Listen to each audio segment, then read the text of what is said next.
Gatho ni gucoka Edday is taking her time gutigirira ati ni atara Kairitu Gake karia gakuru kuona she's a teenager na she's growing up kuria America niguo gatikana kihotwo ni miario ya arume na gakiure kuona ha as a mom ni akorete mutego-ini wa miario ya arume. Just a few days ago Edday posted bishaishi kuria akorirwo agitariria na kuga ati she's feeling on top of the world ni kuona uria Kairitu Gake agikura na riu ni eka video na Kairitu Gake agigatara about maheni maria arume maikagiria hiki kaundu gatiga andu mathamitie tonua guku nenda-ini no roho ahiki magikoro congratulate Edday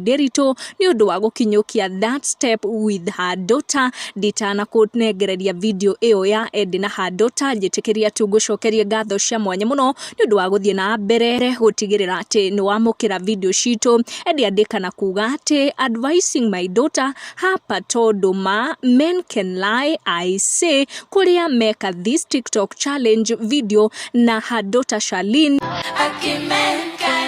tutigwekira that whole video nundu wa copyright issues no Edday era Charlene ati kuigwira mundurume tha is a lie na kuigwa maheni maria mundurume arakwira no kamathikiriria is also a lie ni tondu utaumia sana. Edday akira Charlene ati undu ucio ni ugutuma wikore handu haceke is a TikTok video yagikorwo igicanjamura andu muno guku nenda-ini haria Edday akorwo akimicaption na kuga advising my daughter hapa tondu